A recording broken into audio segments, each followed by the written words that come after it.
Hello and welcome to Tender Management module.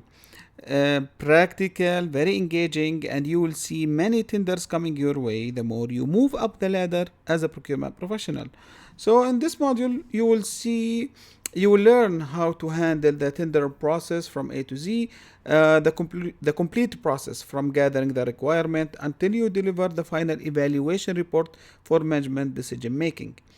You will learn how to do the commercial evaluation for the tender, communicate with suppliers and users inside your organization, and finalize the complete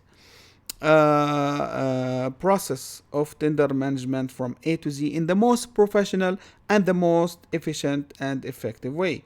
So, in this module, we will discuss what tender management is, the process of gathering requirements, tender documentation, the supplier pre-qualification, floating the tender, receiving the proposals, proposal opening, the technical evaluation, commercial, and joint evaluation reports.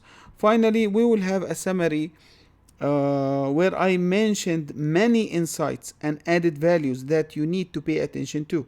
All documentations, templates, and email scripts for communication with the suppliers or the technical team are included in this course as supporting documents that you can download and use and modify as you see fit for the request process or tender that you have. Thank you for watching, and I will see you in the next section.